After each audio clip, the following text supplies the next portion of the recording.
So let me welcome you for this evening session on the Gulf.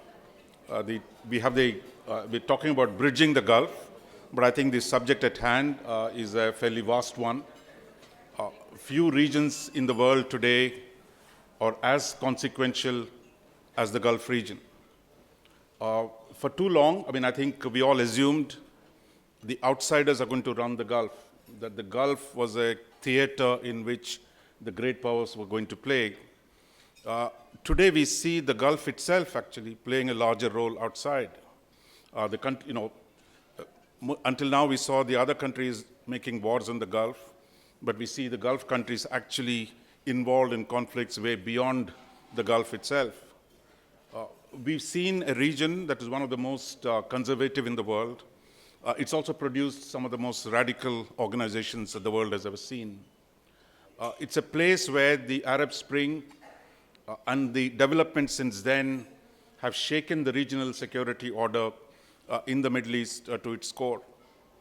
We've seen the turbulence that has flown over the last 6-7 years, and it's going to affect the entire world because of the Gulf region's centrality in the global energy economy and its role in securing the world from the kind of challenges that we face today, from extremism, from violence, and other causes that we've seen unfurl over the last many years.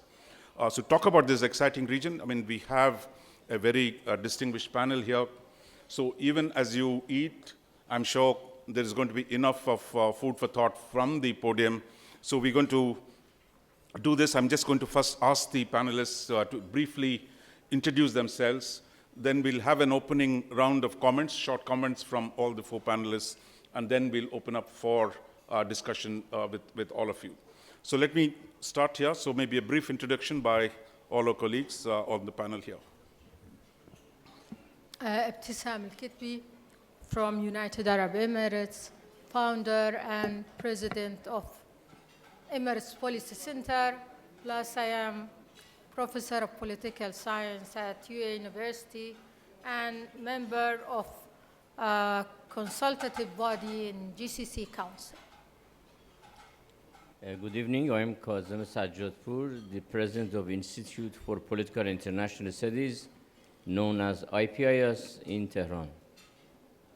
Good evening. I'm Dalia Ghanem. I am a resident scholar at the Carnegie Middle East Center in Beirut. Volker Pertes. I'm director and chief executive of the German Institute for International and Security Affairs in Berlin, which is not in the Middle East, but I guess they had to put me on some panel, so I ended up here. But I think Volker's being too modest. He's one of the world's leading experts on the region, so we really look forward to you. But let me start with Dalia. I think Dalia looks at the Gulf from a much broader perspective. I used to work for Carnegie, so she's very much part of the Carnegie family. So tell us about how you see the region from Beirut. So, as I told Raja a few minutes ago, I said, as a Maghrebi scholar and a Maghrebi citizen, I am very frustrated because we don't talk enough about the Maghreb, and even within the conference. So I'm going to take you a bit west, but within the framework of the panel, I'm going to talk about Maghreb-Gulf relationships. Why I'm going to talk about that? Because when the Arab Spring happened in 2011, there was a promise, if I may say, of rapprochement between the Gulf and the Maghreb. The signs of this rapprochement were pretty clear. We all remember, for instance, that the call of Gulf foreign minister to the Security Council to take actions to protect civilians in Libya, and what followed from the Arab League and the NATO's intervention in unified protector mission. In addition, Gulf state back then called for military action, but not only, they also participated in it. The UAE and Qatar Qatar sent fighter jets, and even Doha admitted that it sent, special forces to assist Libyan rebels in Trablus. And we all also remember that very puzzling declaration when Gulf state declared or invited Morocco to join the GCC at a future date. So the question is, what happened to this promise of rapprochement with the Maghreb almost 9 years after the Arab Spring? So I would say it's been frozen there for a while, and I believe that there is no way that this rapprochement can go any further for several reasons that I will be happy to explain in details in the Q&A. But for now, the situation is pretty impossible, if I may say. In Libya, for instance, Qatar and the UAE have a different stand on the matter, and their stance with the Maghreb country, notably with Algeria, North African behemoth, is they are not on the same wavelength. Morocco is still not a member of the GCC, and the several investments that were promised never materialized.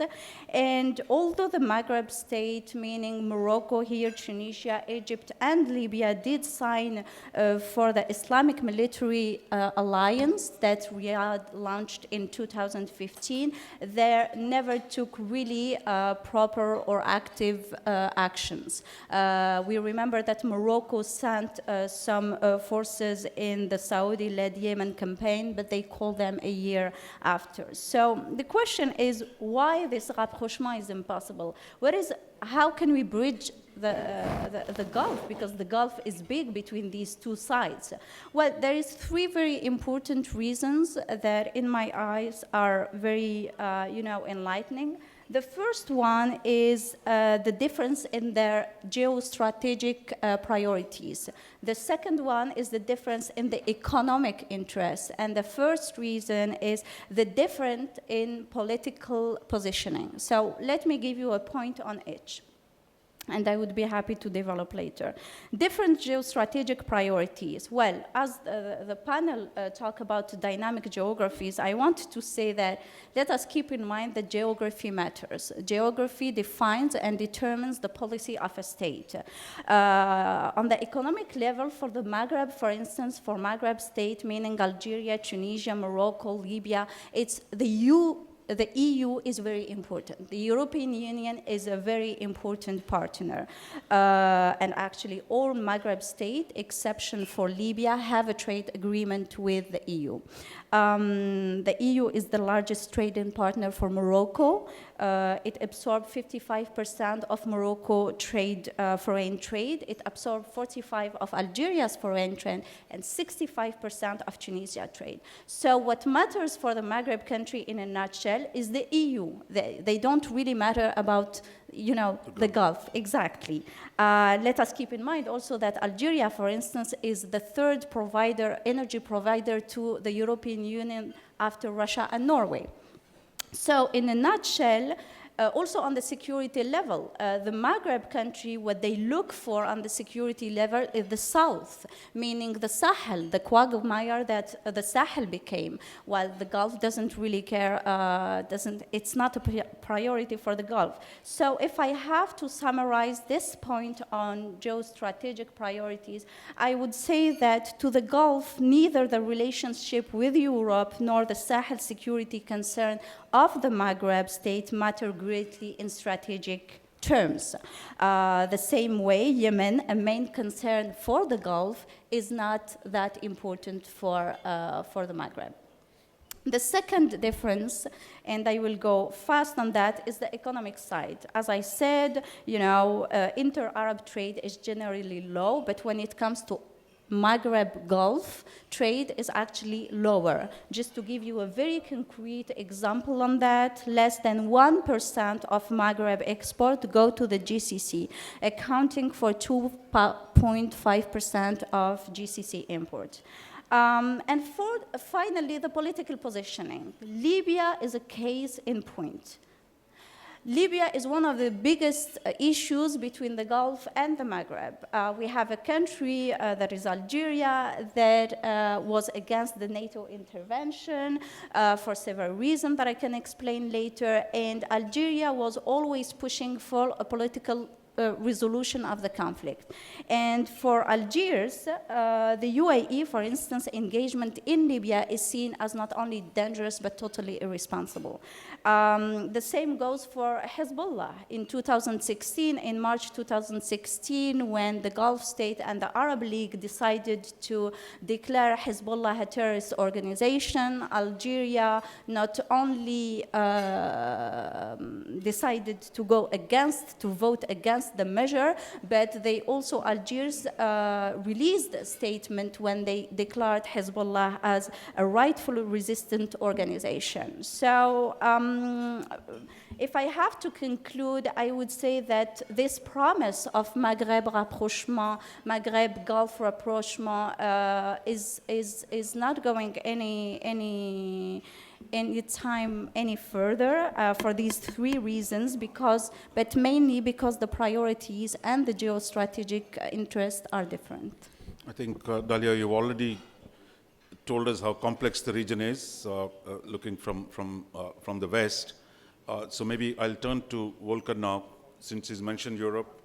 So maybe you can tell us, how the Gulf looks from Europe, and I think the European position on Iran nuclear deal, Europe is beginning to carve out a set of positions. So maybe you could tell us how Europe is looking at the Gulf region. Well, I can tell you how the Gulf looks to an observer like myself, and of course we can go from there into discussing European policies. But contre cœur, because I'm always interested in speaking about Europe, I think the problem is actually in the region, and the problem with what is happening in the Gulf, or why the Gulf is not bridged, is not a European problem, nor is it a Maghrebi problem. It is a Gulfi problem. And so if I have to go before the Gulfis, who really should give the answers, let me sort of sketch the situation as it seems to me in 5 very brief points. The first, and that is drawing the line a little bit wider in the Middle East, but only the Middle East, that with the war in Syria more or less over, the focus of regional conflict is actually now firmly on the Gulf region, on that conflict between Saudi Arabia and its allies, particularly the Emirates on the one side and Iran on the other. It has always been the economic powerhouse of the Arab world and the Middle East, but now it is actually the main conflict focus. And I would characterize it, and I'm sure that my friend Kazem Sajadpour will say that I'm wrong, as always, that I see this as a hegemonic struggle, or a struggle between two hegemonic projects, one led by Iran, one led by the Emirates and Saudi Arabia, both very imperfect, but it's about hegemony in the wider Middle East. Second point, the region is distinguished, and I would say in a negative sense, compared to Europe, compared to this region even, where you have very loose security arrangements, by having no security arrangements at all. There is no cooperative security arrangement. The one that was there, the GCC, even only partial, has been destroyed by its own members. But there is not even one hegemon or one stable balance of power, nor are there stable alliances. If there are alliances, they are mainly informed by the power interests of local elites and not necessarily by what could be described as the better national interests of the state involved here. 3, as I already said, Saudi Arabia on one hand, Iran on the other, are the main antagonists rather than being the protagonists of common regional order. And that is a sad irony, I would say, because both in Saudi Arabia and in Iran, we have leaderships who both have understood that their countries do need domestic reform. I mean, Rouhani has been elected and re-elected for a reform agenda, and also, despite everything we have seen in the last couple of weeks about the Khashoggi murder, Mohammed bin Salman also came with a reformist agenda to power. But the sad irony, I think, is that both countries may lose that quest for reform, for domestic reform. Rouhani, because he is under pressure from inside, from the conservatives or radicals, or call them whatever you may. And of course, the US has not helped a lot by exiting from the GCPOA and further weakening Rouhani, whereas Saudi Arabia probably is losing the reform drive by an over-aggressive, over-assertive prime decision maker, happens to be the crown prince. For external actors, I think the influence of external actors is usually exaggerated.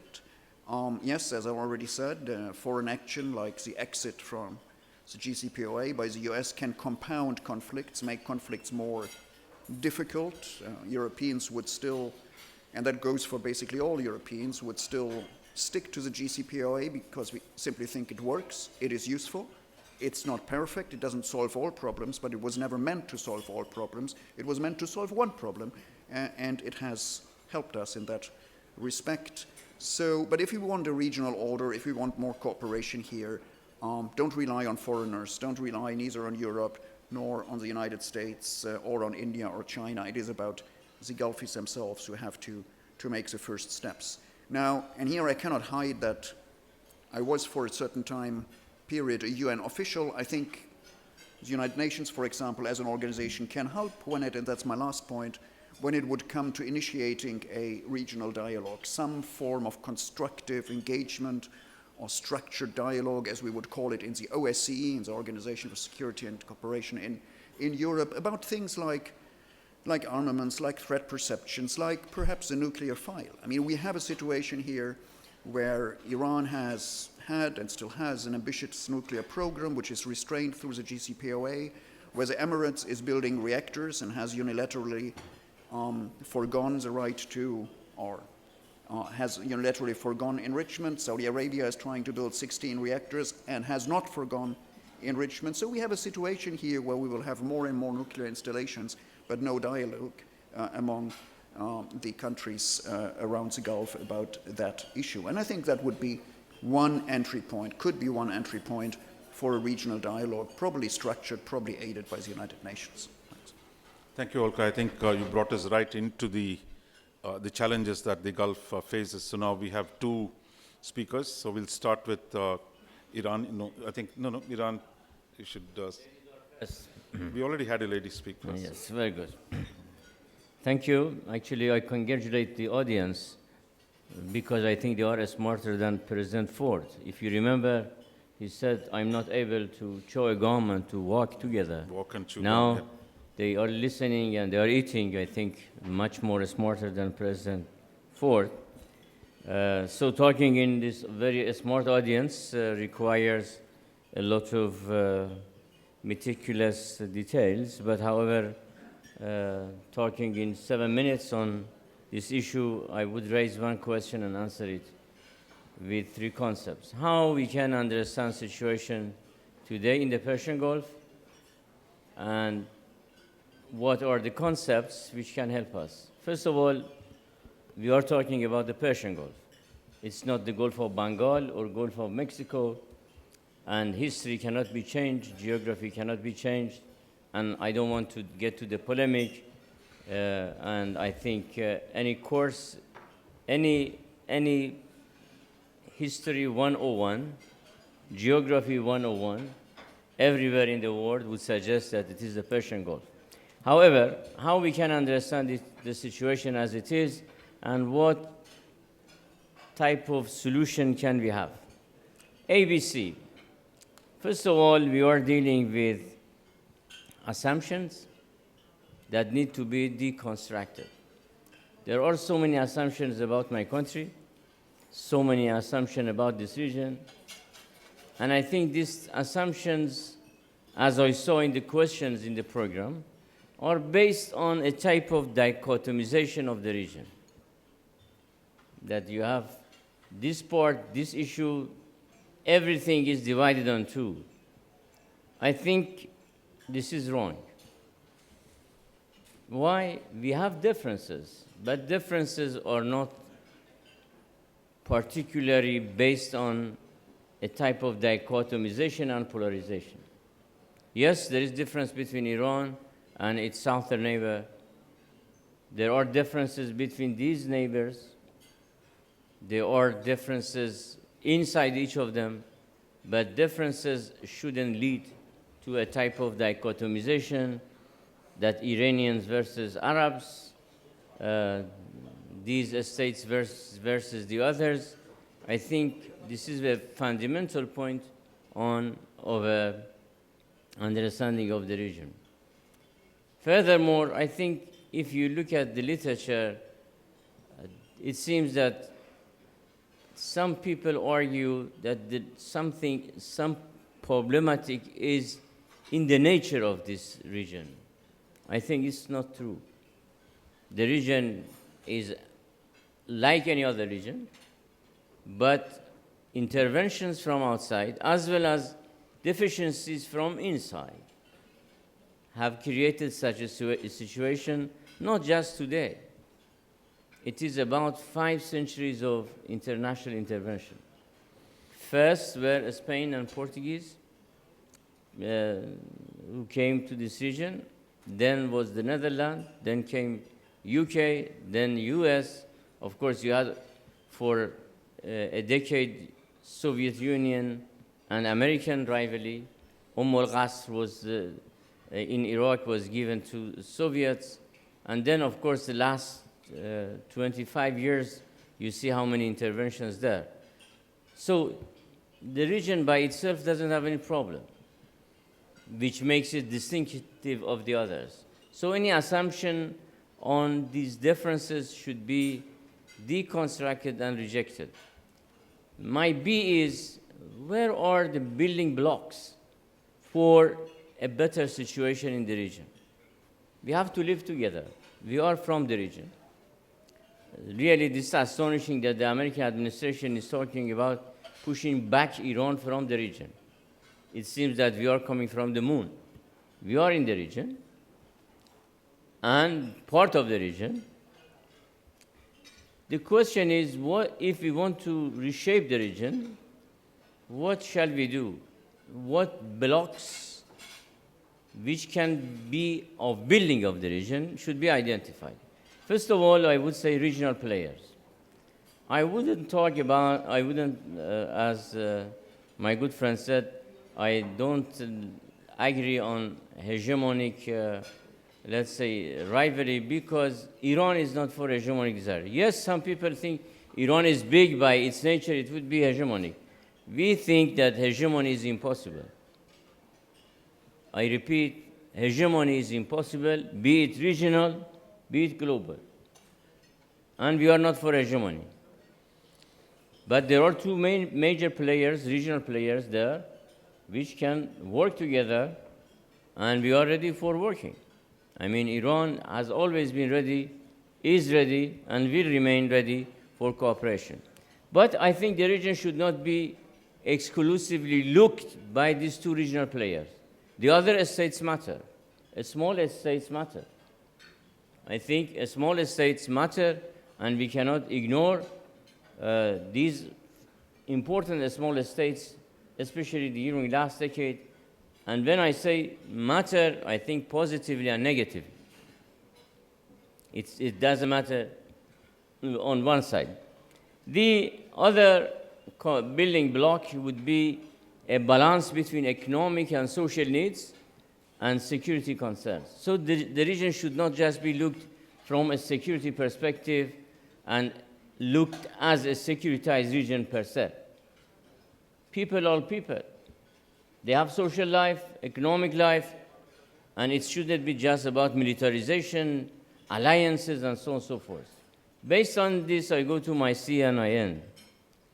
For a better understanding of the region, as well as for making it a better place to live, we need a cognitive map.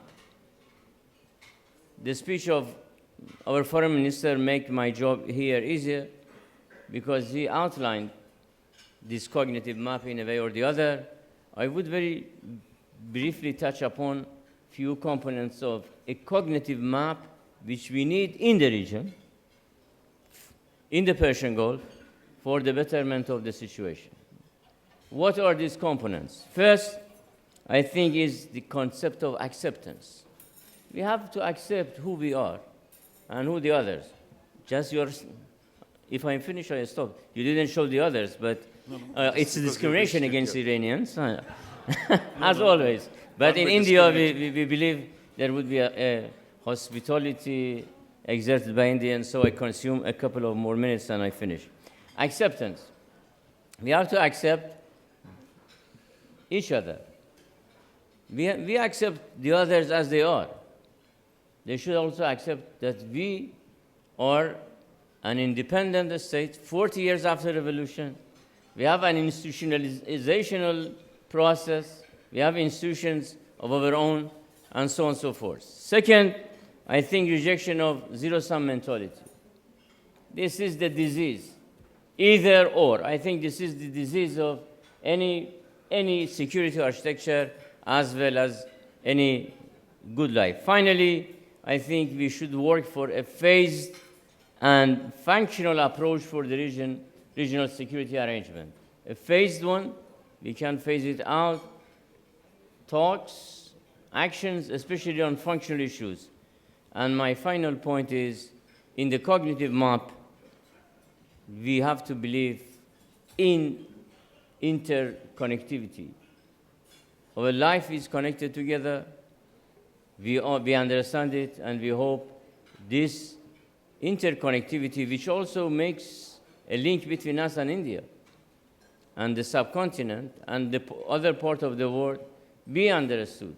So ABC, assumptions need to be reconstructed, building blocks need to be identified, and cognitive maps need to be drawn. And next time, you shouldn't give me an alarm. Thank you. Thank you. That was good ABC, so I think we'll remember that. Now we turn to Dr. Ebtesam of UAE. I think your country has already been mentioned many times over. You play such a critical role. I can't predict So I what have she's to going to mention say. their countries. Yeah, no, you don't have to, but go ahead. Okay, thank you, Dr. Raj. Good evening, ladies and gentlemen.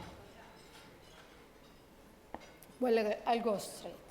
There is a sharp polarization in the Gulf, and competing and conflicting regional axes are a stumbling block in the face of applying a win-win formula. So, unfortunately, elements of struggle in the dynamics of the prevalent regional environment overshadow elements of collaboration for agreeing on a formula on collective security and economic integration in the region. So it's clear that the Gulf is going through a state of constant change. The regional balance of power has not reached a stable or clear state. The struggle among competing powers has not ended, and it's far from clear who are the winners, losers, or new actors. We also have to wait to see the fate of the old actors, the limits of their influence or power, and their status and the nature of their alliance and option. Arab-Iranian differences on one hand, and also now we have Turkish-Arab differences on the other hand, reduce the chances of finding integrative solution in the region. In the wake of the wars and struggle in the region, it is important to redirect the debate towards knowledge dynamics, diversification of energy, resources, improvement of infrastructure, and reconstruction. This means steering capabilities will of the government and societies towards enhancing soft power in the region and focusing on political settlement for disputes. And this is really need a real will, not just speeches. When you come on the table, you have the will. So individual and bilateral solutions have proved their deficiency regionally and internationally. Therefore, it's difficult to steer the conversation towards knowledge dynamics and the future of energy, reconstruction, and infrastructure without collective efforts and a broad agreement to mitigate the ability to disrupt by any unconstructive elements, press for more just globalization, a more balanced regional order, and a less turbulent international order. Here, with all respect of my friend Sajid Kadambur, if it's between me and him, it will be easy to resolve the problem. But the problem goes to Tehran and others. Well, we cannot do anything. He cannot do anything. Okay? So, you cannot. You cannot. So, this will be endless, and it will be zero-sum game, which is showing now, and it takes its place in Yemen, in Syria, in Iraq, with proxies. So this is another phase of conflict. If this did not end, okay, if you are not believing in nation state, not in a militia, this will not end. Okay, wonderful. I think those of you who paid attention, I mean, you've already seen the multiple layers and the contradictions that we face in the region. Let me try and draw out some of the critical elements of what you've said in a fairly subtle and nuanced manner. We'll try and make it more explicit for the discussion. So I want to ask you quick, short questions so that we can keep this going in an interesting way. First is the question of internal change. Whether it was the Arab Spring, there were demonstrations in Iran, there all kinds of things are happening in the region. But one of the central themes is the aspiration for change and the difficulty of achieving that. We've seen that happen repeatedly in the last 7-8 years. So I'll go from the other end. Welcome in maybe shortly. How do you see the prospects for change, or is the existing internal structures are going to smother any prospect for evolution politically, socially? Well, you could say, and of course that's probably too short an answer, but that the old regimes have been able to win against what was called the Arab uprisings or Arab Spring, an expression I never liked because it's much too seasonal. I mean, people would think after spring comes summer. So, but whatever you call it, so the old regimes have been able to reestablish themselves. Most clearly seen in Egypt, but also now seen in Syria, and supported by the Gulf Arabs or by Iran for the one or for the other regime. But that doesn't mean that the aspirations for change aren't there. And I would fear that most of the regimes now find themselves in a false sense of stability and are actually ignoring at their own peril the need for domestic change. And here, I mean, probably also against what you expect, I would say that MBS's, Mohammed bin Salman's domestic program has been correct in the beginning because he saw that he has to change some of the fundamentals, like doing something about these two majorities in his country, the one being the youth and the other being the women, who were both excluded. And all this domestic unrest which we have seen in 2011, again, if you would put it under one aspect, it is about people feeling excluded and trying to become included. So that approach remains a correct one. Include your people. Well, as Europeans, we would love it to be liberal democracy, but it's probably not liberal democracy, but it could at least be more inclusive. And as long as that battle is not won and you don't have more inclusivity, the stability which we see will again be a form of stagnation, which is only false stability. Dalia, what do you see? You see change coming or change Well, going to be come back blocked? to my region, I tend to talk about the region in very metonymic ways, while truth is that every country has its own specificities. But when it comes to North Africa, we have several, scenario. We have Tunisia that succeeded in its transition to a constitutional democracy. It is considered, as someone said, the happy child of the Arab Spring. Next door, we have Libya that became a hotbed for jihadist groups with several governments and so on and so forth. And then we have these two big countries that are Algeria and Morocco. Algeria and Morocco did not witness the Arab Spring. That doesn't mean that the change won't come, but when it comes to these two countries, there is a sentence from, Giuseppe de Lampedusa, who wrote this wonderful book called The Leopard, and in which he has this quote that says, if we want things to stay as they are, we need things to change. And it is the case in Algeria and to a certain extent in Morocco, while the two countries are, as Volker said, have this false sense of stability. Well, it is true the two countries are pretty stable and they are seen as, island of stabilities, but this stability is not sustainable.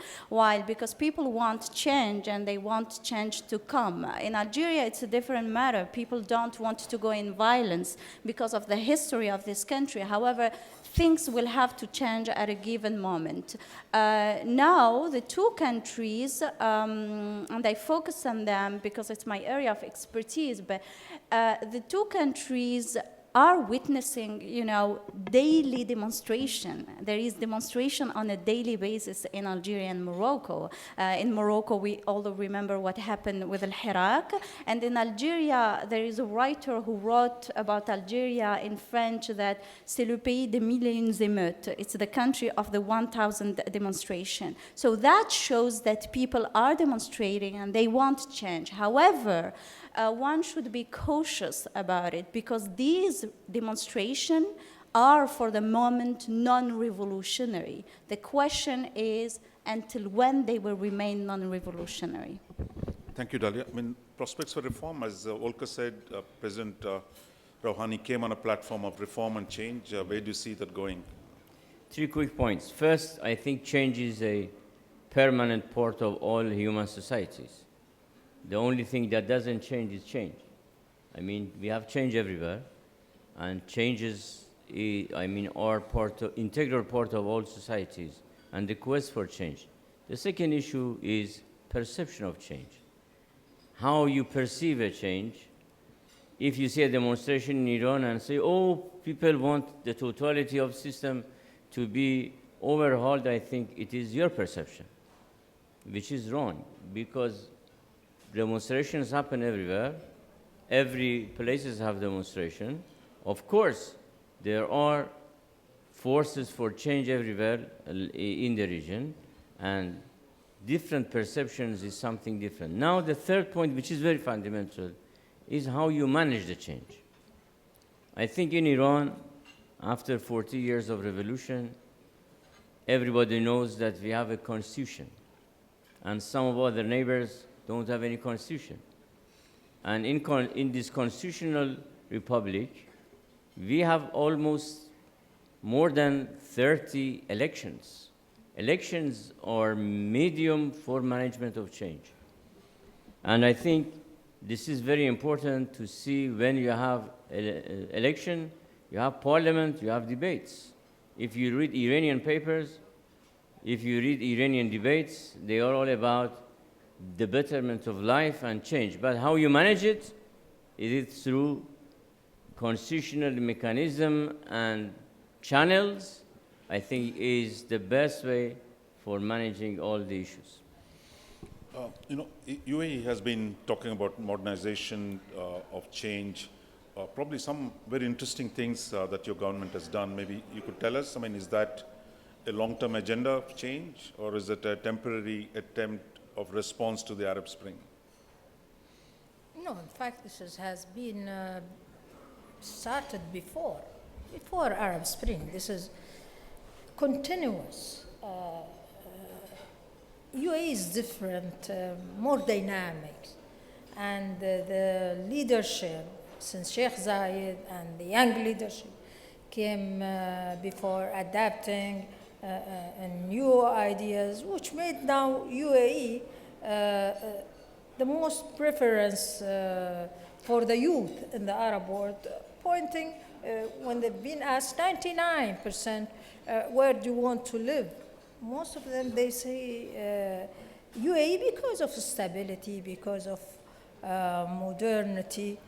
I just want to come back to your question about change.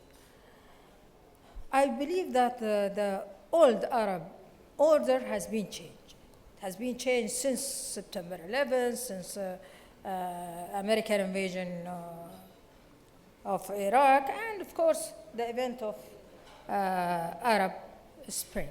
Now, the idea is not how to control the change, what Sajjad said. The idea that, and this is also to the Western friends are here, there is no one path for change. Why do we have to follow the Western path? Why do we don't have our experience, our model, creating our model of change? This is what happened in the Arab Springs, shed the light that there is a need for more political reform, economic reform, transparency, good governance. And of course, reforming the education, which is a must in the Arab world. No change can be without reforming the education and pay attention for the youth. But in terms of, I'm looking to the Gulf, has been changed with the digital revolution, now Gulf is different than before. Maybe it's more advanced than the rest of the Arab world. So change is there, but what path of change you will choose? I just want to ask a second question. I think more the world beyond oil. The regions, one of the importance of the Gulf for the world has been that it's a major oil-producing region, and even today, the Saudis have the capacity to shape the oil market. But some interesting changes that have taken place, which is the US has become a net exporter of hydrocarbons, and generally the alternative technologies are coming in. So is there a vision for a post-oil future for the region? So you can start with you. What does the UAE think? Is it oil is not going to be there forever? What does it do to position itself for the post-oil future of the region? I think this fact has been realized by all the Gulf states, and it's shown in their plan. UAE has a plan, UAE after 70 years, which Sheikh Mohammed bin Zayed said, there will be, we have to invest in the human capital. I want to see when the last barrel we export, and to see in front of me those intelligent youth taking care. I think this is not only now. Most of the GCC, they know that there will be not more oil or oil dependence from other world. So they started, UAE took the lead in diversification, the economy, but still, of course, it's an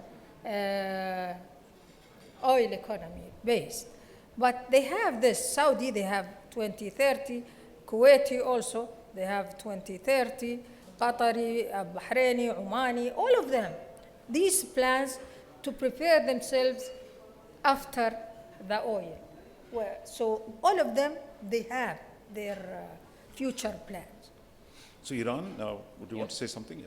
Good question. Actually, Iranian case is different, and we have worked hard, I have to say, on reducing our reliance on oil because of many factors. And I am happy to report to you that right now in our parliament we have debate on our budget. And it's, Iranian year starts on March 22nd, but we have, and physical year also starts at that time, but we have to prepare budget, and the debate is very tough in the parliament. But the share of oil revenues in our budget this year is 27%, which is 3% less than last year. And I think that's amazing because we have reckoned upon our own domestic resources. And second point here is diversification that we have done during the last few decades.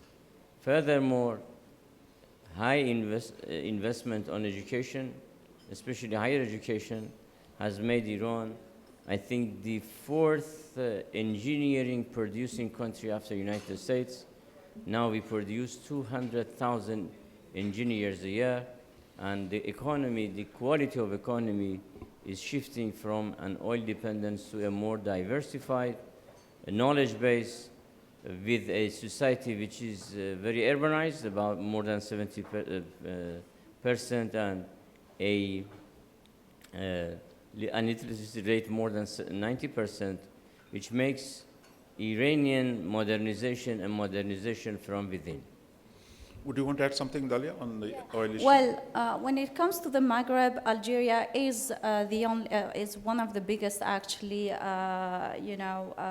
has an economy that is heavily relying on oil, and unfortunately, I don't see this changing. The end of the rentier state is just a myth when it comes to this country, because to change the economy, you need to do reforms, you need to have a political will, and that's not there. Several governments have been trying, to talk about the diversification of the economy, but nothing really concrete happened. And when the prices of oil dropped in June 2014, there was a panic in Algeria about the subsidies because it's a welfare system. And back then, the government needed a barrel at $96 to sustain the system. But so they've been taken on the reserves of the state. Unfortunately, they discovered lately that Algeria has the biggest shale reserve in the world. So I think now it's worse because the government and the authorities have no incentive whatsoever to, to go to a more diversified economy. So Volker, oil curse, can they transcend it? Well, I guess on average, it's a curse more than a blessing, and the end of the carbon era may be a blessing in disguise, even though most of the elites, of course, don't like it because it's so easy money you get by having natural resources to exploit. But we aren't there yet. What is true, though, and that brings me, what I think I said was my fourth point, was sort of the reduced interests of the United States and Europe in the Gulf region, the Persian Gulf region, Qasim, is of course because we are no longer dependent on the oil and gas in the way we used to be. I guess India, China will still be big consumers of gas from the Gulf. So for some of the countries who are real big oil and gas exporters, it will take another couple of decades. And most countries have not prepared for the post-carbon age, with the exception, I would say, of the United Arab Emirates and to an extent Qatar, but it was also easier for the two of them than for others. And I think at some point it will come. It will be a blessing in disguise. It will take countries sort of off the curse of rent-seeking, easy rent-seeking, and probably force them into developing their own service or industrial economies, and I think that's good. And it's, I mean, that's something which is basic economy, not only for the Gulf countries. I mean, why is Russia industrially behind? Because it relies so much on natural resource exports. So we have the same situation. One of the surprises has been the ability of the Gulf countries to become logistical hubs, which no one had thought of the region becoming a logistics hub. Now, different ways, whether it's airlines, ports. So do you see that that's an arena where they can build upon? I mean, there's logistics. Well, some of them can. I mean, that's a recipe for smaller countries. I mean, the Emirates, in a way, becoming a Singapore in the Persian Gulf. You can do that if you are a rather small country with a limited population. That's not a recipe for Egypt. Egypt has always been a logistical center, Suez Canal, yeah. but that's not enough to sustain the Egyptian economy. They do need a modern agriculture, they do need a modern industry, they do need a modern service industry, and being a logistical hub is not enough. For a small country, yes, it works. I'm going to just ask one more question to the panelists, and then we go to the floor. All the panelists talked about diversification on the economic side, that you need to look beyond oil, seek some measure of economic diversification. So shall we talk about security diversification? Now, President Trump has repeatedly tweeted, we spent $2 trillion doing wars in the Middle East. Stupid.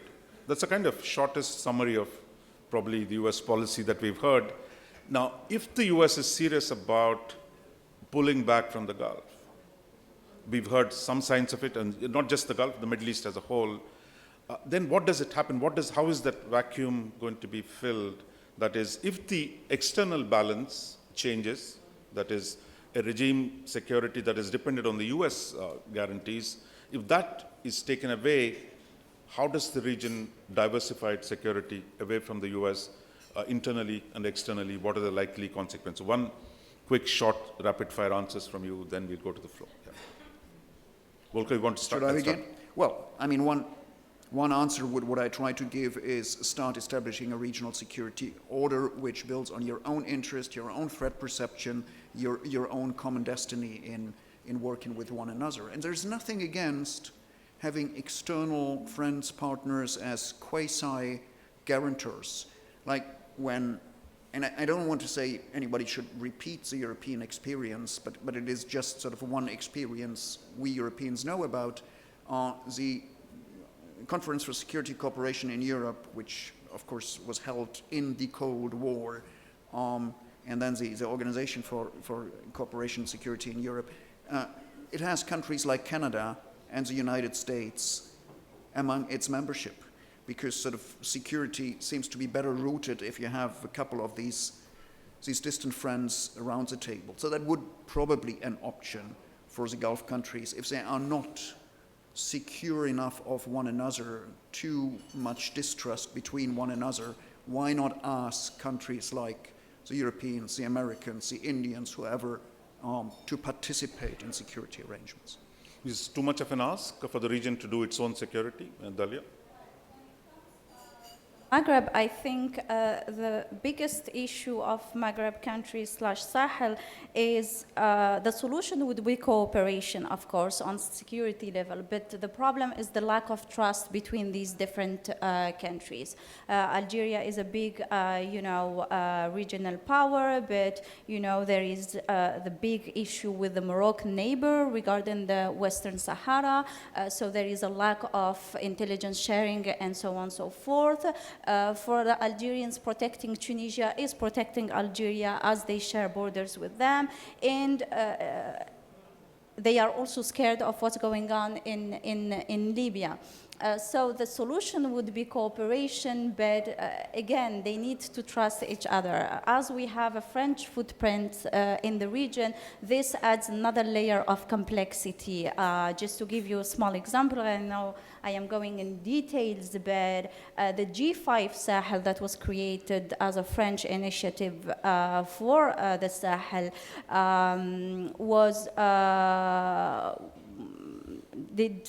I am not going to say it didn't succeed because I'm not here to assess, but the biggest mistake of this initiative and initiative in the Sahel, for instance, is the fact that there is several players, there is too much initiative, and there is also, you know, the desire to be a hegemonic power from one country and another. So I think when it comes to security, these countries need to understand that what impact the neighbor impacts them, and because of their closeness to Europe, it is by extension a danger for the European neighbors.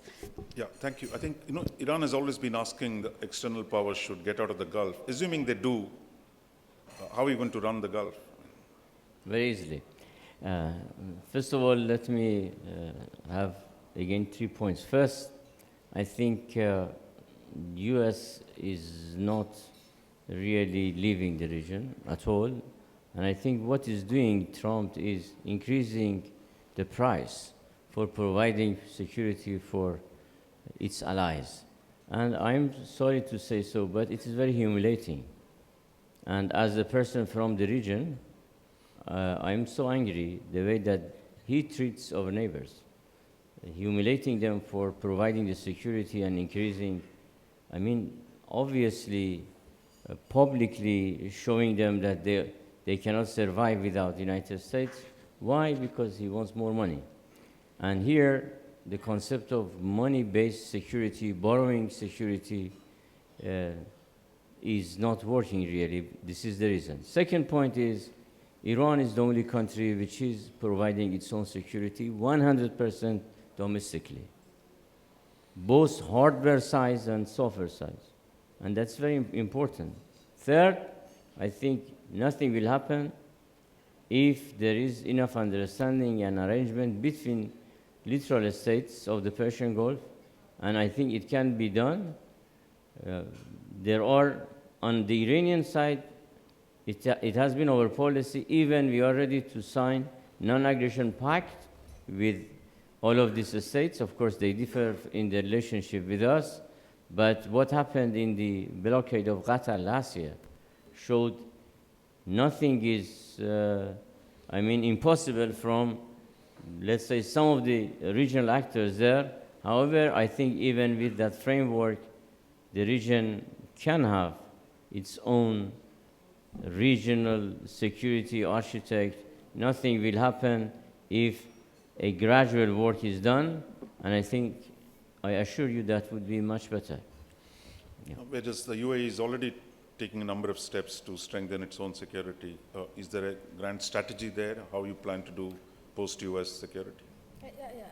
The difference between Obama and Trump, that Obama, the policy was leading from behind, and Obama is sharing the burdens. That's why he's putting more or increasing the price. But the idea, like Ghanem said, U.S. is not going to leave the region. The withdrawal from Syria, that means concentrating their troops in Iraq. Syria is not a strategic important for U.S. Iraq is more important, especially now with the confrontation with Iran, and now the Gulf is more important for U.S. because also China is stepping in the Gulf, so it's more important now not to leave the Gulf for the U.S. UAE, yes, built its capabilities as a defense force, not for war. But now this is what, I don't know if he's here, General John Petraeus said in Manama Dialogue, that's one of the most strongest air force in the region is UAE. Now, this is, but also GCC, after the nuclear deal with Iran, because they were not included in that deal, So they thought that they have to also diversify their partnership with other powers, like India, like China, like Russia. So not all their eggs in one basket, only an American basket or France as European. well, you have- Yes, yes, all, yes. That's why this is what became the fact that they have to have another partners. Thank you. Just we'll go to the floor. Is anyone ready to ask a question? Yes, sir. I can see a hand there, and I'll come to you after that. If we keep it brief, then we can take a few questions. Thank you very much. Cornelius Adebar from Carnegie Europe. My question is about the regional dialogue, which was mentioned, and it has two parts going to Ms. Al-Ketbi and to Dalia. First, regional dialogue, it doesn't have to be a security dialogue. It could be about a number of issues. This morning, a Coast Guard cooperation in the Indian Ocean was mentioned. I could imagine Coast Guard cooperation in the Persian Gulf. Nuclear safety is an issue with nuclear reactors on the northern shore of the Persian Gulf and on the southern shore in the UAE. You could talk about fishery in the Persian Gulf. My question to you, Ms. Al-Ketbi, is what are the issues you, the UAE, would be ready to talk about to Iran? Technical cooperation on all these fields. Any ideas where you could see Iran be included in a regional dialogue? Thank you. And just quickly to Dalia, because it's a European idea, this regional cooperation, are there any examples in the Maghreb or the Mashreq on how one could further regional cooperation? Is there anything which is non-European to this, which could help within the Arab world? Thank you. Thanks. I saw another hand. Yes, sir. Yeah, I'll come to you. I'm Jamal Abdullah, academic visitor at St. Andrews College, University of Oxford, and senior researcher at Center for Middle East and Global Peace in Jakarta. Thanks a lot for all the speakers. I have a comment and a question. My comment is related, I will build on the first sentence started by the speaker from Germany, when he said that to build a bridge between the Gulf, or for the Gulf, we have to come back to the Gulf. And I believe that we have two main issues here. The first one, the issue with Iran. So I think that we have a mistrust, a missing of trust between the GCC countries and Iran. And in Iran, we have 3 or 4 levels of speech. The first one, the speech of Just keep it brief. Huh? I will. The first speech is related to the academics and researchers, and I appreciate this speech. The second one related to the diplomats and politicians, and also I appreciate it, but also we have 2 more speech, the speech of religious people in Iran and the speech of military. So they don't have the same one. So we have to build trust between Iran and GCC. The second issue and last one, linked to Dr. Ebtesam Ketbi. So I think, Dr. Ebtesam, that it's very important that we have or find a resolution to the crisis in the Gulf between GCC countries themselves, because now, as you know, there's no trust. Thank you very much. Yeah, there was another. Yeah, thank you. Please keep it brief. Yes, And Albert Zemperniev, Peer Center, Moscow. One of the key challenges to development in the region, and it's, I would say, to the destiny of the region, is the proliferation of weapons of mass destruction. Months ago, the United Nations General Assembly adopted a resolution on conduct of the conference on WMD-free zone in the Middle East by the end of this year. I know that you can answer and you can talk about Israel, but let's forget for a moment about Israel and its nuclear weapon. My question is different. Today, these weapons and materials are dividing factor for the region. Can we see this factor and common understanding of the threat of WMD as a kind of factor that can bring together countries of the region with common understanding of this threat? Thank you. thank you. I saw another. Yeah, I'll come to you. Just, I'm going to take all the questions, so please note it down. So, yeah, at the back, we must keep it brief now. So we. At the back. Thank you very much for the presentation. Also, very quickly, looking at the numbers of ifs that was put by the Iranian rep and the UAE rep, obviously means conditions in the Gulf are not going to get any better unless those ifs are removed. And those ifs are historical, cultural, religious, which is a big elephant in the room. The suspicion of the GCC about Iran is another big issue, which is not going to go off in a big rush. But the one person who has not been spoken about is China. The Chinese game in the Gulf, where he's in bed with everybody, both sides of the conflict. How do you see Chinese presence in the Middle East if the US security umbrella is removed? Thanks. Yes, lady there. Yeah, please wait. Yeah. Good evening. Bearing in mind that the nuclear reactors at the Bushehr site are closer to the Arabian Gulf capitals than they are to Tehran, do you think it's a cause for concern for confidence-building efforts between Iran and the Arabian Gulf that Iran hasn't signed the Convention on Nuclear Safety of the IEA? So I'm just going to take two more, so just be patient. Yeah, yes, sir, here.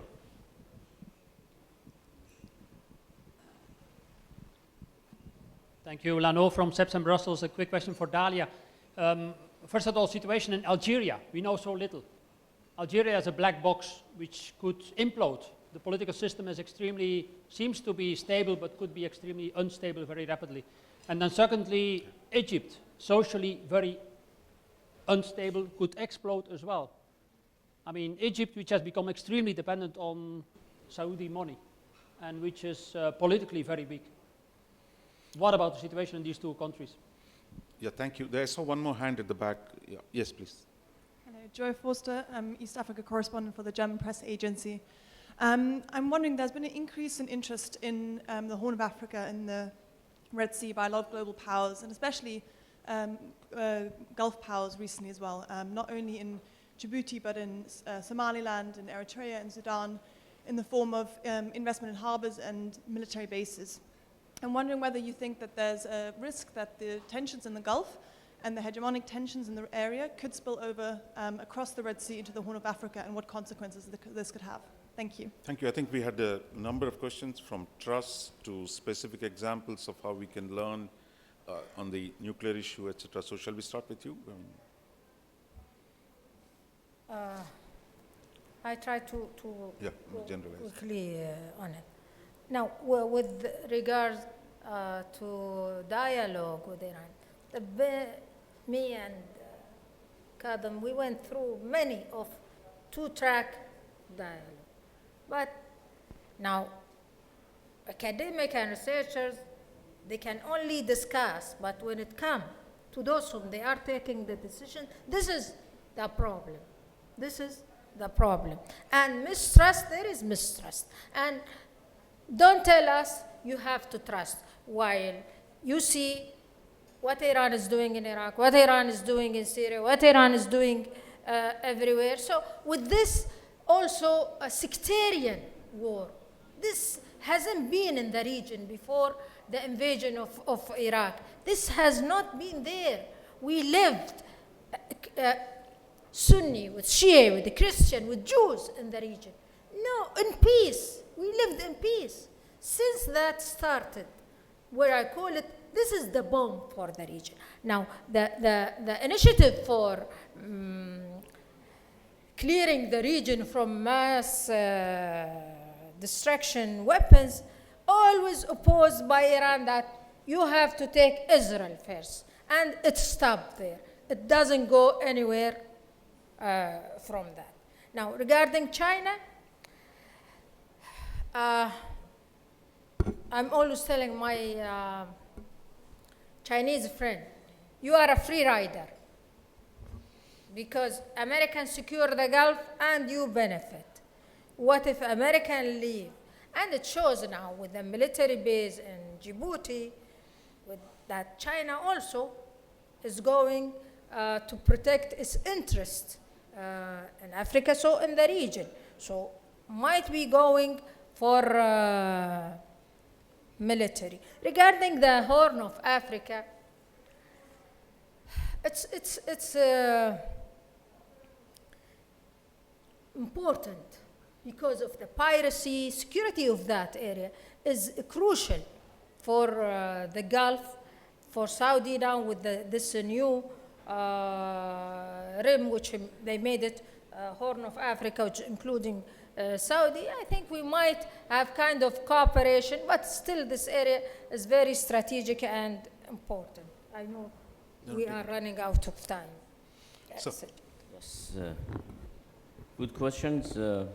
On issue of the trust and Iran, of course, Iran is a very dynamic society, the debating society. It is an open society, so you have different voices heard. But when it is the state of Iran, it is one policy. The state of Iran has one policy, and I think this is fundamental for our colleague from Indonesia to understand that Iran has a clear policy on every issue, and the policy is designed through processes of its own, including intense debate, and you have to understand the dynamism of this debate. But on the issue of trust, first of all, it's not Iran versus GCC. This is what I discussed in the beginning. This dichotomy is wrong. It is not Iran versus Arabs. This dichotomy is wrong. How? Who wanted to blockade, to strangle Qatar? In Persian, we say it was not my aunt, Amemanawu. It was UAE and Saudi Arabia who really still are blockading Qatar. And if it was not Iran giving its space to Qatar, then Qatar would be under occupation. And it is not my words. Go to what Qatar is. So I think it is very easy to have a dichotomy. But analytically, it is wrong. We have good relationship with some of these states. We have maybe a challenging relationship with some. But trust is not an absolute term. You build it through processes, including what our European colleagues said, starting dialogue on different issues which are not purely security, but this is what I said, phased and functional approach. So it's possible. Now on weapon of mass destruction, which was a very good question, it is not Iran per se, it is the resolution of United Nations that requires a conference on the issue of Middle East nuclear-free zone to be established. The conference is rejected by United States. Why? Because of Israel. And I'm sorry to hear that these days our neighbors are getting closer to Israel for a perceived situation or let's say miscalculation. And I think they are making mistakes, fundamentally wrong, and Iran is no threat to them on not just on the nuclear issue, on the weapon of mass destruction. Iran has signed all major disarmament conventions, including chemical weapon, including biological weapon, including NPT.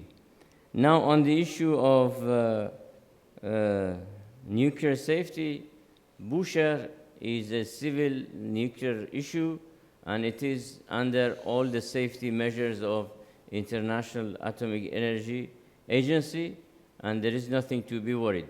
But the narrative on Bushehr is used for other purposes, and I think you have to deconstruct any narrative that you hear. On Red Sea, still there is a fact that this audience should know. A small state like United Arab Emirates, which is our neighbor and would like to have much better relationship, is becoming a very military actor in the region, expanding bases here and there. And I think there is a miscalculation on overstretching its military capability and capacity, because in the meantime, you should take into account all the, let's say, qualities and qualifications. One final sentence here is, unfortunately, we see the emergence of Arab no-cons. Arab no-cons are those who think that they can change political realities by military force. This mentality is the reason of 4 years of disaster in Yemen and also Qatar blockade. And I think this linkage should be understood and discussed and really contained. Dalia, you wanted to? I'll answer the question of my colleague from the Carnegie Europe, and I agree with you, cooperation shouldn't only be on the security level, but on all levels, economic, cultural, and so on and so forth. But again, there is a lack of trust between these countries, and also how do you want to cooperate when you look at the region, we have Tunisia that is fragile state, we have Libya that, you know, is a failed state, and we have Algeria and Morocco that has been going, you know, that has been on a Cold War since 1963, since the Sands War. So there is a deep, deep lack of trust, and there is no political will. Just to give you a concrete example, the economic integration of the Maghreb is one of the worst economic integration of the world, in the world. It accounts for only 3.4%. A very concrete example, Morocco exports tomatoes to Algeria, okay? Do you have an idea how it takes these tomatoes to come to Algeria because of the border issue between Algeria and Morocco? It takes them 2,000 kilometers. They go to Spain to come back to Algeria. So this is what we are talking about. So the regional integration on the economic level, on the culture, is just impossible at the moment. These are countries that are not able at the moment to put their political dispute aside in order to focus, for instance, on the economy. I am a very optimistic person usually, but on that I have to be pretty pessimistic and realistic. And the question of my colleague from Brussels, do I think? Yes, Algeria is a black box, but then I'm going to do some self-advertisement and advise you to read my papers. They are all available on Carnegie, and I do write a lot on Algeria. But, you know, I don't agree totally with you. You know, Luis Martinez wrote that book with a very interesting title that is Algeria from Opacity to Complexity. It is true, the country is still pretty opaque, but it is less than what it used to be. And because Raja is becoming very impassioned with us, I will be happy to answer your question later. Ulka, yeah. China, 2 on the Horn of Africa and 3 on trust. On China, I think the Chinese have been much too smart to involve themselves in the Middle East. They are looking for some lucrative economic opportunities, but otherwise trying to stay out of the mess. On the Horn of Africa, interesting geo-economic and geopolitical development indeed, as in a way, the Horn of Africa is becoming part of a broader Gulf, Arab, Horn of Africa type of region, which a lot of political involvement of the Emirates and Saudi Arabia, for example, in the Ethiopia-Eritrea conflict, trying to help solve it. I don't see a confrontation here, or the confrontation between Iran and Saudi Arabia, UAE, being transported into the Horn of Africa. I rather see a confrontation between Saudi Arabia, UAE on one hand, Turkey on the other, playing itself out there in the Horn of Africa. Trust, I think, intellectually is the most stimulating question. But what we have to, I think, admit, I mean, everybody who speaks about trust and trust building is that lack of trust is never the root cause of a problem. It's always an epiphenomenon, which is based on actions, on deeds, on history, on perceptions, but it's never lack of trust as such. So we can try to build trust. We can speak about trust building or confidence building measures, but if that is not accompanied by deeds at some point, it wouldn't lead us very far. And The most frustrating things you often hear in situations where people like myself would speak about confidence-building measures is the answer, oh, we don't have any trust, so we cannot go into confidence-building measures. And you hear that very, very often, be that Israel, Palestine, Russia, Western Europe, Iran, Saudi Arabia. So, of course, if you say, or if actors say, if elites say, that they cannot go into confidence-building measures because they don't have confidence, then it is actually signaling that there is a lack of will to engage in this kind of measures. Thank you. Just as when we were beginning to warm up for interesting arguments, I think we'll have to draw it to a close. We're already at nearly quarter to 10, so we'll stop here. But as a concluding thought, Dalia said something about the need to be optimistic. Quite clearly, I think the analysis, what did we hear from Europe? I mean, it is the question of there's going to be pessimism of the intellect, but there has to be optimism of the will, because for 50 odd years, I mean, I think we've seen the region go through endless turbulence, but quite clearly it's at a new phase.